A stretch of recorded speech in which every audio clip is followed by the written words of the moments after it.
What is up? What is up, everybody? Today we will be reacting to his story. So I'm gonna turn on the TV.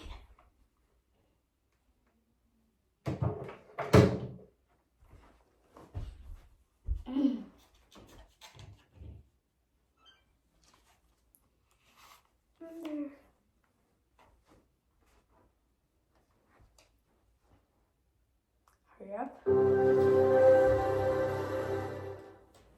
Hold up. I've got to get a good view.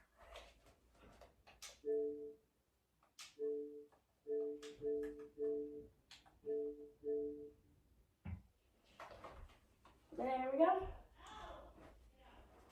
Now, YouTube.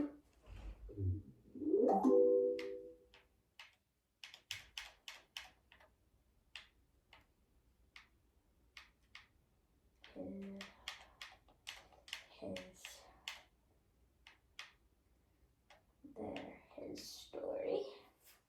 Let's go. So we click on it and go to shorts.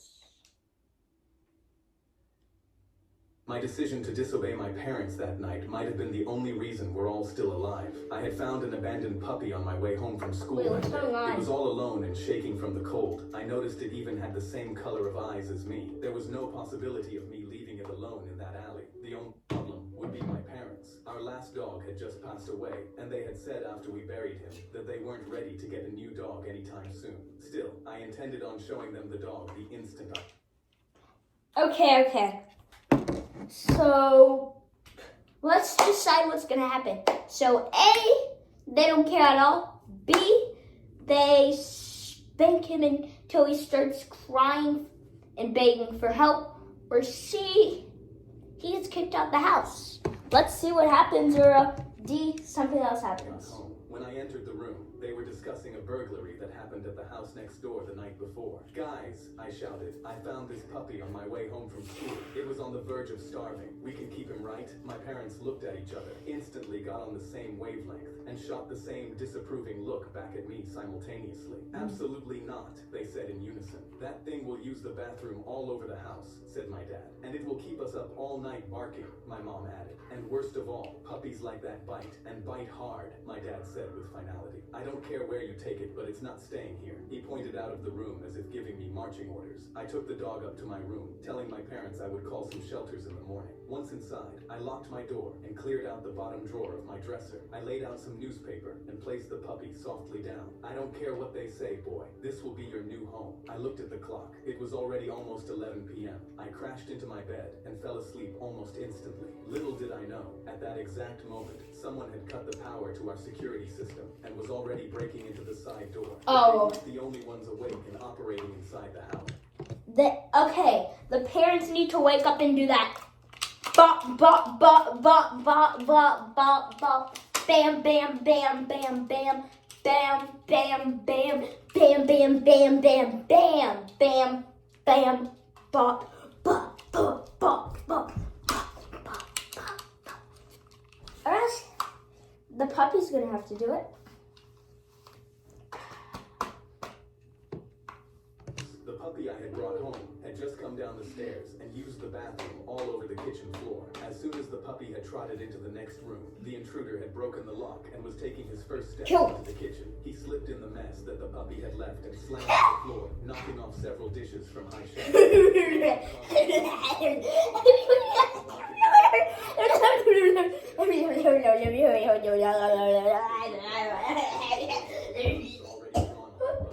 tension was so heavy, it almost crushed everyone in the room. All of a sudden, the puppy bit hard at the burglar's ankle, causing him to drop both and fall again to the floor. My parents moved in and pinned him to the ground until the police arrived and took him away. After everyone had left, I sat with my parents and looked at If I were them, I'd take one of the guns, go bop, bop, bop, bam, bam, bam, bam, bam, bam. So, can we please keep him? My parents didn't say anything. They just just pulled both me and the puppy in for a warm family hug. My decision to disobey my parents that Oh. night. I was being interrogated as a lead suspect in a murder case when the detective slammed down a file on the table. You were the one to find the body. You called it in. You said you saw someone run out the back, but you couldn't give us a face, and you want me to believe you're innocent. I nodded slowly, and he crossed his arms. We're going to have to do a lie detector test, and if we find out you're guilty, well, just know that the death sentence is legal here. But when the examiner clipped a cold sensor to my finger and asked, "Did you do it?" Isn't the I answered, death "No, I did sentence not do it." legal And the machine everywhere? flashed red. Lie. I jolted up. That's wrong. Run it again. I didn't do it. She reset the paper, but when she asked again, she got the same answer. She folded her hands. The machine doesn't lie, ever. The detective stopped writing and closed his folder slowly. This goes to the evidence team tonight. I leaned forward until the straps bit into my arms. Please, I've got a kid at home. I would never do anything to hurt her, including murder. The examiner ignored me and reached to peel the sensor off, and when we locked eyes, the color drained from my face. Wait, the person who ran out the back door, that was you. She stared at the ground. No, I don't think so. I turned to the detective. You want a real reading? Put her in that chair. The examiner's pen went still. That's not procedure. He pulled the straps off my chest and pointed at the examiner. Sit in the chair. They strapped her into her own chair. Her own sensors on her skin. Her hands nowhere near the dials. The detective ran the baseline and leaned in. Did you kill him? She gave the same answer I did. I didn't do it. Except this time when the lie detector flashed red. Lie. It was telling the truth. The detective looked up at me. I guess you really are innocent. I was being interrogated as a lead suspect in a murder case when the detective threw a paper airplane in class, and it smacked my physics teacher in the back of the head. Where do I see like popular videos? Let's find a good one to watch. How about we just go through like each one of these for like a while? I threw a paper airplane in class, and it smacked my physics teacher in the Oh! snatched it off the floor and held it up. Who did that? Sorry, sir. Everybody I said, pointed pointing to across him. the room. I was aiming for the trash can. The class erupted in laughter, but our teacher crushed my plane in his face. Wait. The trash can? The drag coefficient alone makes that throw physically impossible. You were never gonna make it. I took that as a challenge and stood up immediately. I can absolutely make it. He rubbed his chin in deep thought before saying, "Let's bet on it. You land the airplane and this whole class gets full A's. Miss, and you stand up here every morning and apologize to me." I smirked because I knew I had him, and then I reached out and shook his hand. Deal. I pulled out a fresh sheet and folded the exact plane I'd folded 1,000 times before, creasing every fold slow while the class chanted my name. I cocked my arm back and threw it straight up as fast as I could. It shot off my hand and went straight to the ceiling. Stalled at the top of a lazy loop, and the chant died as someone groaned. It's dropping, but the nose swung down and swooped out of the dive, and the whole room roared back to life. Halfway across, it drifted way offline. A kid yelled, "It's gonna miss," and the teacher start practicing an apology, but the heavy nose I creased banked it back on course, and I sighed with relief. But 10 feet from the can, it dipped low again, and it nearly scraped the desks, and I almost passed out thinking I'd lost. At the front, the teacher had already grabbed a marker and was writing "apology schedule" across the whiteboard. But the plane caught a pocket of air, leveled up, and locked dead straight on the can. The marker fell from his hand, and his Let's shoe go! as he bolted across the room to swat it down. But his shoe slipped mid-lunge, and he landed flat on his stomach. What the heck is wrong with? Okay, I'm gonna be good. Should I put him out of his misery? No, I'm good. I won't do that.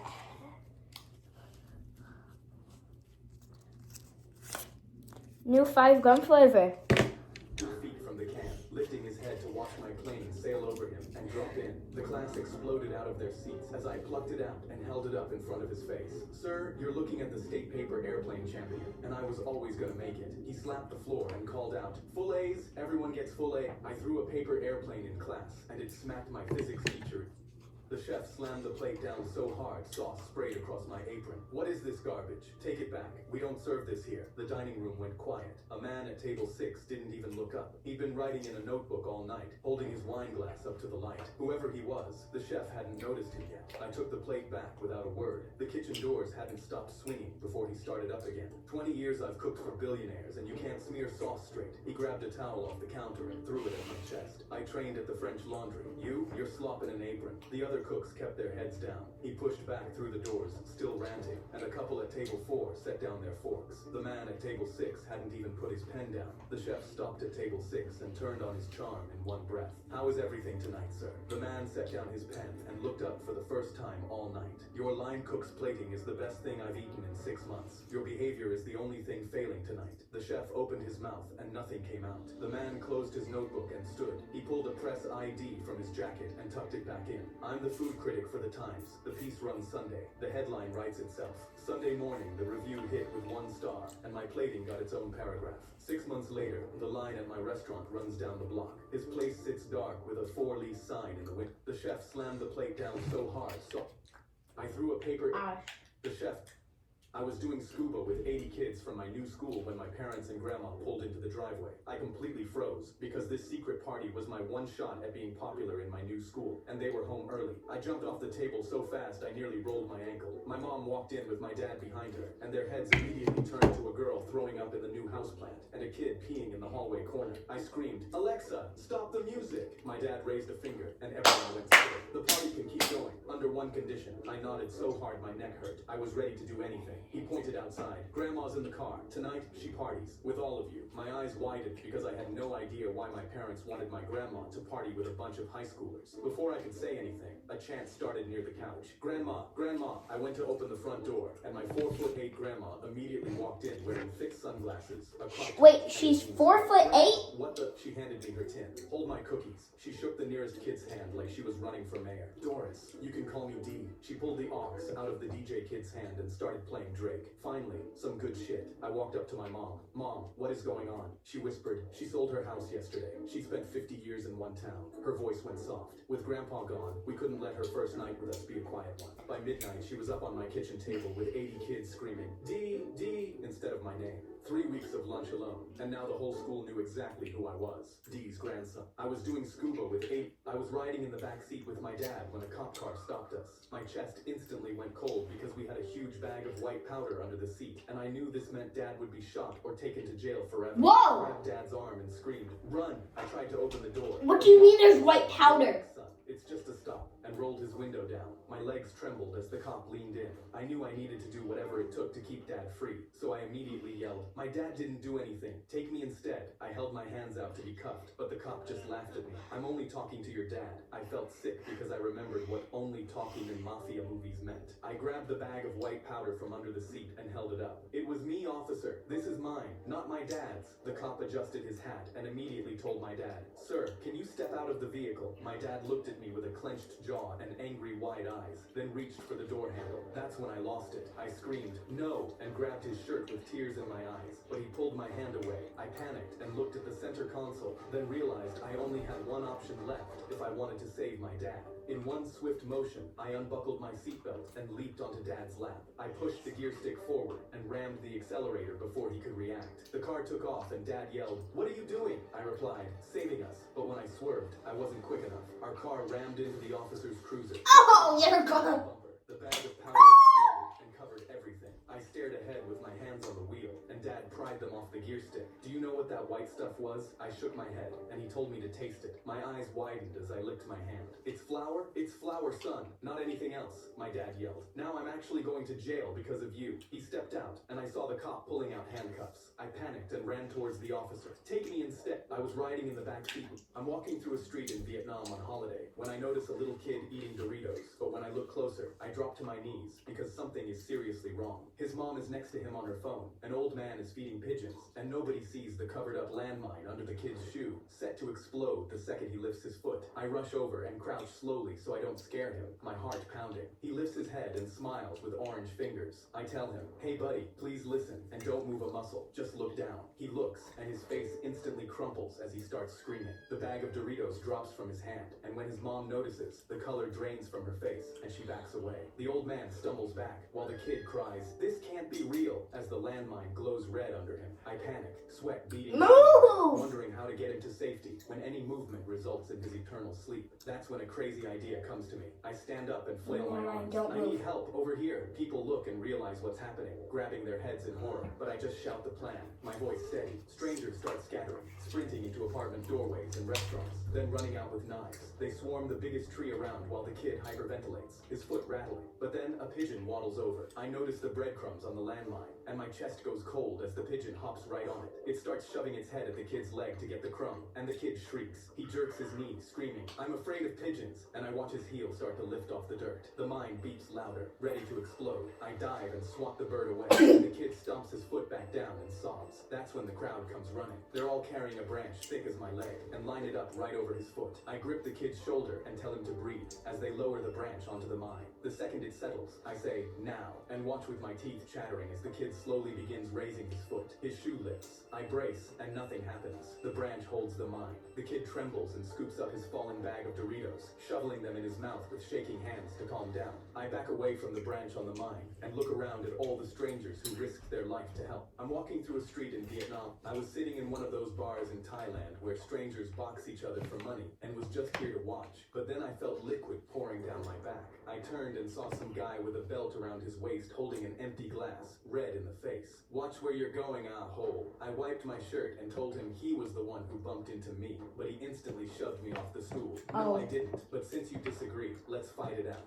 He pointed to the ring, and immediately the crowd started cheering. Someone He's shouted, "The champion is fighting again," and they yanked me up. I tried explaining I was a doctor, not a fighter, but the champ was already wrapping his gloves, grinning at me. The referee put my gloves on and shoved me in the ring while my head pounded from the fall. My opponent came at me before the bell even rang. Then if you're a doctor, we're doctor here, not that his story shirt.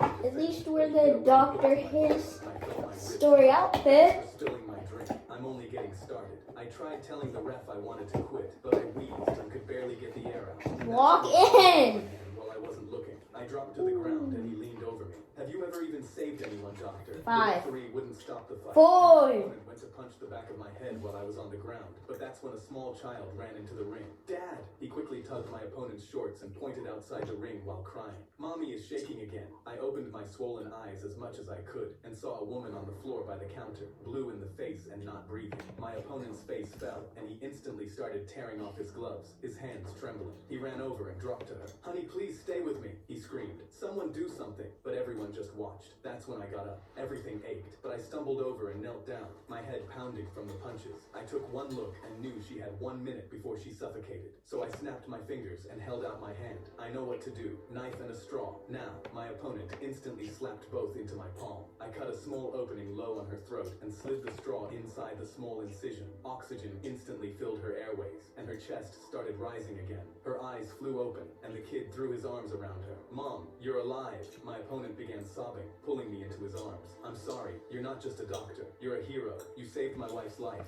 I sat there, still dazed, just happy I wasn't getting my whooped anymore. I was 7 when my mom put a wooden staff in my hands and told me to start practicing how to fight with it. She had me breaking glass bottles in our backyard. This is a reaction video. Forcing me to hear where the clinking I came forgot. from, and made me carry dinner plates on my staff so my balance would be perfect. I didn't What is his mom doing? Is his mom teaching him to be the next mafia boss or something? understand why she chose this I don't over know. anything else. But by 19, the staff felt like I was Shoot. when the man on the stand Oh, shoot, accent. I was 7 when my mom put a wooden staff in my hands and told me to start practicing how to fight with it. She had me breaking glass bottles in our backyard with a blindfold. Okay. Where the clinking came I from. can just tell by the title that So my balance would be perfect. I didn't understand why she chose this over anything else. But by 19, the staff Woo! was part of my arm. But then one morning, I woke up. I know somebody knows how to The fight. doctor said I had genetic blindness, and there was Because nothing only- they could do. I came home and walked straight into the I door. mean, But when I gripped my walking I only cane know for how the to first use my time, hands my to years fight, of staff but- training made it feel natural. Then one day, Mom tapped my shoulder and said, "I'm going to get my leather wallet from upstairs." I froze, because leather wallet was what she used to say when she meant drop everything and use your staff right now. She hadn't said that in years. I gripped my cane and let my training kick in, and that's when I heard breathing across the room that wasn't my mom's. I heard a floorboard creak from the same spot, and the faint sound of leather gloves pressing against something metallic, possibly a firearm. I realized there was an intruder in the house. I couldn't. So this is what is going on. Been able to. I listened to the sound of his breathing and found his exact spot. 5 inches to the left of the TV, 1 foot in front of the fireplace. I wrapped my hand around my cane and thought back to all my training. I'd done this. No, never keep your gun like that. Just hide it it because then. But he wasn't quick enough. My cane hit his stomach and he doubled over. I brought the cane down hard on his head. Ooh. Oh! As I smelled blood. And when I walked over, I knew by the pace of his breathing, he was unconscious. Mom came running back in and instantly pulled me into her arms. She told me she'd always known about my genetic blindness, and she knew this day would come. That's why she was training me with a staff. She needed me to be able to protect myself in the dark. I was 7. Wait. How did she know about this? Being soothed when the man on the stand pointed at me. He's the reason I'm deaf. He crashed into me, but before I could respond, my son tapped my shoulder while playing Angry Birds on full volume. Don't worry, Dad. I know he's lying. I got you. What? How does he know that he's I lying? lunged to take the phone because I had no idea what he was doing, but he leaned away and kept slingshotting the birds into the pigs. Okay, so I think I know what he's trying to do, but he's trying to get him to hear that, and so he gets annoyed by the noise because sometimes adults don't like when kids play their games on full blast. But I'm pretty sure that's not good to do in a courtroom. So I think the son's there because he's a witness of it. His glasses came down. Sir, silence that phone in my courtroom. I grabbed it again, but he pulled away. Sorry, Your Honor. He's only 10. The deaf man started crying. He ruined my life. $1 million. That's the least I deserve. My son laughed and took out a JBL mini speaker, connected it to his phone, and the sound of Angry Birds filled the entire courthouse. The whole room was so annoyed they flinched. The deaf man on the stand didn't even blink, still dabbing his eyes. The gavel cracked. One more sound and I clear this room, and I'll make sure you lose this case and hold you in contempt of court. The security guards marched toward us. Wait. I know what he's doing. Ready to kick us out. Suddenly, my son screamed, I lost! I can't believe I lost the game! The deaf man slammed his hands on the table and roared, Turn that thing off! The entire court stared at him in disbelief. He went completely red. I realized my son had been playing the game to get the deaf man to expose that he wasn't really deaf. I said that. Your Honor, he's been able to hear this whole time. The man who swore he couldn't hear a thing walked out with nothing. My son held up his phone. Told you I got you, Dad. Can we sue him for making me lose my... I was being sued when the man... Can we sue him for making him lose my love? That's my foster daughter's room at night when I noticed something that made me freeze. She Whoa! was punching her pillow and... Oh, okay. Whoa, what was she... Wait, what was she doing? Was she doing something weird? Screaming, I can't hear, over and over. I instantly ran to check on her, but my jaw dropped as I realized she was asleep. Her whole body trembled, yet she just kept sleep-talking the phrase, I can't hear. I was confused because Mia was deaf and picked up her hearing aid, but it didn't look damaged. Yet in the morning, Mia ate her cereal with one hand pressed to her ear. She couldn't look at me or my son Jake without going pale with fear. That night, I asked Jake about it. He watched Mia after school until I got home, so I thought he'd know, but he just shrugged without looking up from his phone. She's weird about that hearing aid. It's probably trauma from before she came here. I thought back to the caseworker telling me how Mia's last foster parents would hide her hearing aid and figured Jake was right. But that night, Mia screamed, I can't hear, in her sleep again. And the next day when I came home from work, her hearing aid was on top of the kitchen cabinet. She was too short to put it there. And when I signed to Mia why she wasn't wearing it, she went completely still and ran out. Jake just shook his head. But that night, Mia's screaming changed. She yelled, please don't take it. I'll be good. And the night after... Whoa, okay. So the last foster parents should go to jail because I watched some TikTok stuff about Mommy, I'm Not Lying. That's like a show like with like the truth band stuff. So yeah, where they have truth bands and it's a heart rate monitor that just flash reds. So basically, I think, and then they thought she was lying because she was allergic to broccoli. Then she yelled, okay, I'll be good, I'll eat it. So I think that this is like a situation, but I'm pretty sure his story's fake. the next morning, I told Jake I was working overtime. So He's maybe fine. it was That's okay. Me and Mia will play board games till you're back. I left the house feeling sick, then crept back around and hid in the hallway closet. I waited for 3 hours until Mia came home from school, knuckles white around her school bag. She sat at the kitchen table and opened her homework, and that's when Jake walked in. Mia's hands flew up. Jake, no, please. I froze because those were the words I'd heard her yelling, but I just clenched my fists and kept watching. Jake crossed his arms. That's what you get for stealing my dad's attention. You're not getting these until he comes back. He ripped the hearing aids out of Mia's ear and set it on top of the cabinet. Her world went silent. I watched in horror as Mia slid down into a corner, pulled her knees to her chest, and started rocking. I can't hear. Okay. Why did the brother do this? Is he just mad that he's not getting attention? I realized Jake forced her to relive her trauma for hours every day until I came home. That's why she was sleep-talking. I silently slipped out of the closet, opened my laptop, and started looking up adoption agencies for Jake. I was walking past my Whoa, foster. whoa. So, you don't... So instead of telling him not to do that or teaching him a lesson, you just say, no, let's adopt him. I care way more about my foster child. I mean, I understand that, but I know that she's deaf, but just because he's making fun of her, you should probably tell him to not do that. Like, that's easy to do, and just give him a lesson about not doing that. When I realized it was my dad's birthday, 5-year-old me decided to spend the entire day making a surprise for him. Since we didn't have enough money to make him a cake, I made him a really good sandwich instead. But right after I finished, my mom said, I have one more surprise. She started packing all of our stuff into boxes and asked me to help her. I gasped, thinking we were finally moving to a nicer house that had heating. We have to finish before your dad gets home. I helped her pack everything into the back of a U-Haul and couldn't wait for my dad to see. Dad's gonna be so happy when he gets home. But she didn't say anything. The house was completely empty. But my mom said, oh, I forgot something downstairs. Can you go grab it for me quick? I nodded and ran down. But as soon as I got to the bottom, I didn't see anything. I looked everywhere, but figured she just forgot. When I ran back up, I froze. I looked outside, and the truck was gone. Mom, she wasn't anywhere. I was just confused at first. Oh, she left. I think that they had a divorce. They probably had a divorce. I think that's what happened. But since he's only 5, the mom can't explain to him what that is. And just sat on the porch by myself. When my dad finally came home an hour later, he walked inside and instantly started crying.